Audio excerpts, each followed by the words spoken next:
तो अपना next topic है, ये तो जी की वैल्यू हो गई।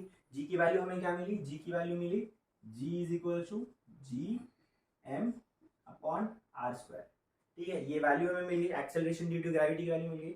ये जो वैल्यू है वो हर जगह सेम नहीं है, दैट इज हमने निकाला 9.8 मीटर पर सेकेंड स्क्वायर, वो वैल्यू हर जगह सेम नहीं है। इसकी वैल्यू जो है वो चेंज होते रहती है, राइट, इसकी वैल्यू जो है चेंज होती है। अब हमें वही देखना है। तो यहाँ पे हमारा नेक्स्ट टॉपिक होगा, इसको थोड़ा सा ऐसे बना देते हैं स्टार की तरह, variation in the value of G. ठीक है, variation in the value of G. इसमें सबसे पहला फैक्टर है अपना चेंज along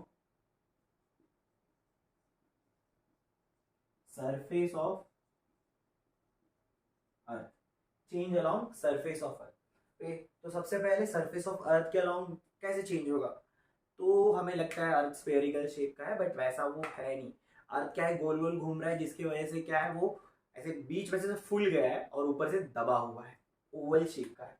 ठीक है, अर्थ कैसा है, ऐसा ओवल शेप का है।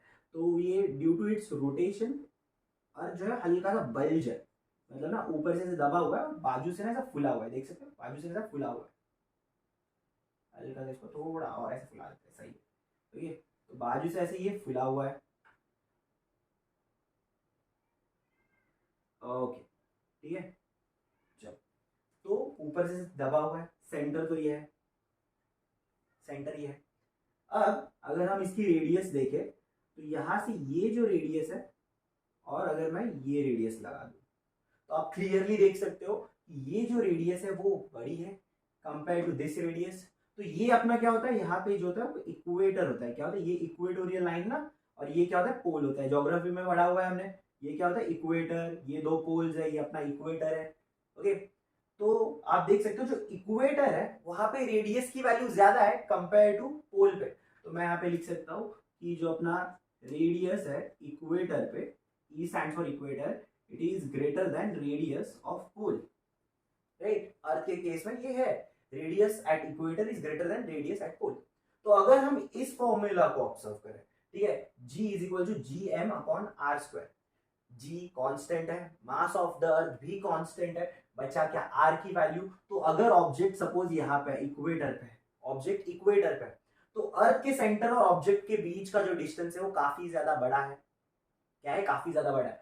तो अगर अपना डिनोमिनेटर में वैल्यू बढ़ जाएगा तो ये रेशियो क्या हो जाएगा, थोड़ा कम आएगा, ठीक है। वही अगर आप देख सकते हो इस वैल्यू के कंपेयर में ये जो पोल का डिस्टेंस है वो और कम है, रेडियस की वैल्यू कम है। तो अगर हम यहाँ पे एक बार आरपी की वैल्यू डाले पोल की और एक जगह हम आर ई की वैल्यू डाले तो हमें रेशो किसका सबसे ज्यादा बड़ा मिलेगा, डेफिनेटली पोल की वैल्यू जब हम डालेंगे तो वहां पे हमें एक्सेलरेशन ड्यू टू ग्रेविटी की वैल्यू ज्यादा मिलेगी, क्योंकि डिनोमिनेटर वहां पे क्या है छोटा है, वहां पे क्या है डिनोमिनेटर छोटा है। That's why at the equator gravitational acceleration, the value of gravitational acceleration will be less compared to the value of gravitational acceleration at the pole।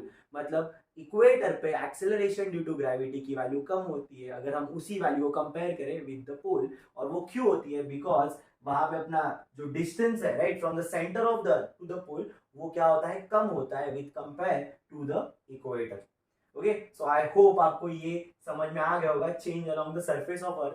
तो इक्वेटर पे रहेंगे तो एक्सेलरेशन ड्यू टू ग्रेविटी की वैल्यू क्या होगी, कम होगी। तो अब हम बेसिकली क्या पे हम मोस्टली जो लाइक इंडिया है वो इक्वेटोरियल लाइन पे है, राइट, मतलब राइट। तो वहां पे क्या होगा हमारे इक्वेटोरियल लाइन एग्जैक्टली नहीं, हाँ इक्वेटोरियल लाइन पे, तो वहां पे क्या होगा कि ग्रेविटेशनल एक्सेलरेशन की वैल्यू क्या होगी, कम होगी। वेरएज अगर जैसे जैसे हम लोग पोल पे चले जाएंगे वहां पे एक्सेलरेशन ड्यू टू ग्रेविटी की वैल्यू क्या होती जाएगी, बढ़ती जाएगी।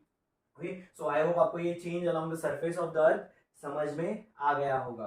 तो चलो नेक्स्ट वेरिएशन देखते हैं, तो इसको फटाफट रफ कर देते हैं। इसमें यही है एक्सप्लेनेशन अपना, ओके। और यहाँ से कैसे थे एमसीक्यूज में क्वेश्चन आते हैं, ये जो है ना अपना variation in the value of G, यहाँ पे एमसीक्यू में क्वेश्चन आते हैं बोर्ड्स में कि इक्वेटर पे क्या होगी वैल्यू, मैक्सिमम होगी या मिनिमम होगी, या फिर पोल पे क्या होगी मैक्सिमम होगी या मिनिमम होगी जी की वैल्यू। तो वैसे क्वेश्चन आते हैं। अब नेक्स्ट है अपना, इसको रफ कर देता हूँ,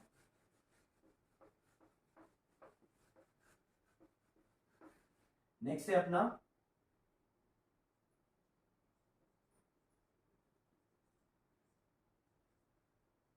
change due to height, change due to height. तो अगर सपोज यहाँ पे ये अपना अर्थ है ऐसा, ठीक है, और कोई ऑब्जेक्ट है जो हाइट h पे है, सरफेस से h हाइट पे है, ठीक है। अब पहले तो ऑब्जेक्ट यहाँ पे था, तो सेंटर से उसका डिस्टेंस सपोज r था। अब वो ऑब्जेक्ट h हाइट पे चले गया, यहाँ पे पहुंच गया। अब उसका डिस्टेंस क्या हुआ, अब उसका डिस्टेंस हो जाएगा r प्लस एच। जैसे जैसे वो दूर जाते जाएगा अर्थ से, वैसे वैसे क्या होगा, distance from the centre of the earth to the object क्या होते जाएगा, बढ़ते जाएगा। और अगर हम इस फॉर्मूला को ऑब्जर्व करें तो क्या हो रहा है बच्चा लोग, इस r की वैल्यू क्या हो रही है, ग्रेजुअली इंक्रीज हो रही है। हाइट इंक्रीज होगा तो क्या होगा, ग्रेजुअली r की वैल्यू भी इंक्रीज होगी। और अगर r की वैल्यू इंक्रीज होगी दैट मींस डिनोमिनेटर बड़ा होते जा रहा है, तो ये रेशियो जो है ऑटोमेटिकली क्या होते जाएगा, कम होते जाएगा। दैट्स वाई जैसे जैसे हाइट पे जाते जाएंगे हम लोग, वैसे वैसे क्या होता है, एक्सेलरेशन ड्यू टू ग्रेविटी की वैल्यू क्या हो जाती है, कम हो जाती है। एंड एक पॉइंट ऐसे भी आ जाता है कि जहाँ पे एकदम निग्लिजिबल हो जाती है एक्सेलरेशन ड्यू टू ग्रेविटी की वैल्यू। दैट्स वाई हम लोग क्या करते, हम लोग फिर से रिटर्न अर्थ की तरफ क्या नहीं होते, एक्सेलरेट नहीं होते, हम लोग स्पेस में चले जाते हैं। ओके, तो दैट्स वाई जैसे जैसे हाइट बढ़ेगा आर की वैल्यू भी क्या होती जाएगी, इंक्रीज होते जाएगी। ये जो डिस्टेंस है अपना वो भी क्या होते जाएगा, इंक्रीज होते जाएगा। और उसकी वजह से क्या होगा, हमारा एक्सेलरेशन ड्यू टू ग्रेविटी की वैल्यू डिक्रीज होती जाएगी। तो जैसे जैसे हाइट बढ़ेगा वैसे वैसे एक्सेलरेशन ड्यू टू ग्रेविटी की वैल्यू भी क्या होती जाएगी, बढ़ते जाएगी। ओके, तो नेक्स्ट हमारा पॉइंट है वो डिस्कस करता है। This will be the last change, that is change due to depth. Change due to depth, depth मतलब गहराई।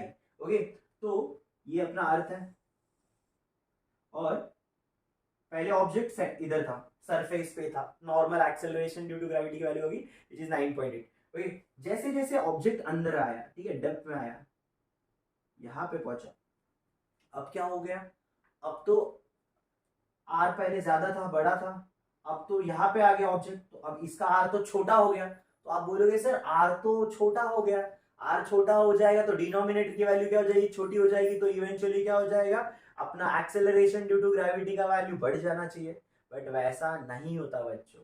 जैसे जैसे हम लोग अर्थ के सेंटर पे चले जाएंगे, जैसे जैसे हम लोग अर्थ के अंदर जाते जाएंगे, एक्सेलरेशन ड्यू टू ग्रेविटी की वैल्यू क्या होती है, डिक्रीज ही होती है। क्यों डिक्रीज होती है, क्योंकि बच्चा लोग जैसे जैसे हम लोग अंदर जाएंगे, ये जो इफेक्टिव मास है अर्थ का, ये जो है ना इफेक्टिव मास, देख सकते हो अभी मैं डॉटेड लाइन से जो रिप्रेजेंट है ये, अभी जैसे ऑब्जेक्ट नीचे आएगा ना, तो अर्थ के बस इतने मास के वजह से ही इसके ऊपर क्या होगा, ग्रेविटेशनल फोर्स होगा। ये जो ऊपर का मास है ना, वो ग्रेविटेशनल फोर्स नहीं अप्लाई करेगा।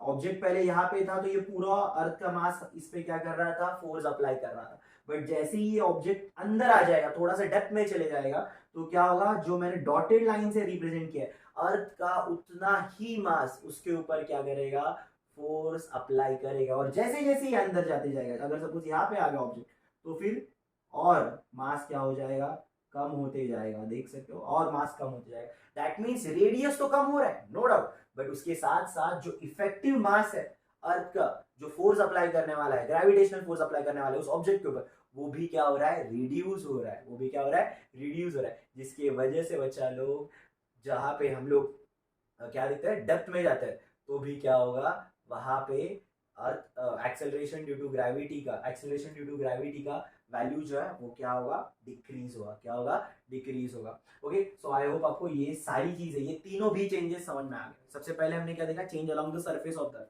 राइट, हमने सबसे पहले क्या देखा, change along the surface of the earth. तो change along the surface of the earth में क्या देखा था हमने, यहाँ पे अलोंग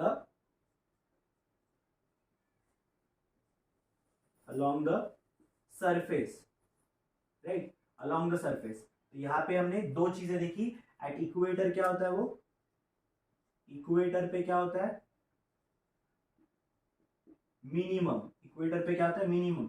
वहीं पे पोल्स पे क्या होता है, पोल्स पे क्या होता है, मैक्सिमम। ठीक है, फिर हमने क्या देखा, हाइट, अगर आप हाइट पे जा रहे हो तो क्या होगा, डिक्रीज होगा, क्या होगा, डिक्रीज होगा। और अगर आप डेप्थ में भी जा रहे हो तो भी क्या होगा, डिक्रीज ही होगा। अब यहां से डेप्थ में और एक क्वेश्चन आता है कि सेंटर ऑफ द अर्थ पे क्या होगा, सेंटर ऑफ द अर्थ पे, तो जैसे जैसे हम लोग क्या हो रहे हैं, नीचे जा रहे हैं डेप्थ में, तो वहां पे क्या हो रहा है, डिक्रीज हो रहा है। सेंटर ऑफ अर्थ पे जाएंगे तो अर्थ का मास ही निग्लिजिबल, खत्म। तो कौन सा फोर्स वहां पे रहेगा, जो कैपिटल एम हमारा इस फॉर्मूला में, वही जीरो हो गया ना, तो वो जीरो हो गया। तो सेंटर ऑफ द अर्थ पे क्या होता है, जीरो होता है। क्या होता है, सेंटर ऑफ द अर्थ पे जीरो। तो मैं यहीं पे लिख देता हूं, सेंटर ऑफ द अर्थ क्या होता है, जीरो। सेंटर ऑफ द अर्थ पे क्या होता है, जीरो होता है। आई होप आपको ये सारी चीजें समझ में आ गई होंगी। हमने सबसे पहले क्या देखा, अर्थ ग्रेविटेशनल एक्सेलरेशन क्या होता है, फॉर्मूला क्या है, डेफिनेशन क्या है, सारी चीजें देख ली, चलो ठीक। उसके बाद हमने देखा variation in the value of G, variation in the value of G, जहाँ पे हमने changes along the surface of the change due to height, change due to depth, वो सारी चीजें देखी। अगर स्टिल आपको ये पूरे वीडियो में कहीं पे भी कोई भी छोटा सा भी डाउट होगा तो आप कमेंट सेक्शन में मुझे पूछ सकते हो। I definitely guide you, I definitely solve your doubt. Okay, चलो, तो तब तक के लिए मिलते हैं नेक्स्ट वीडियो में, बाय बाय।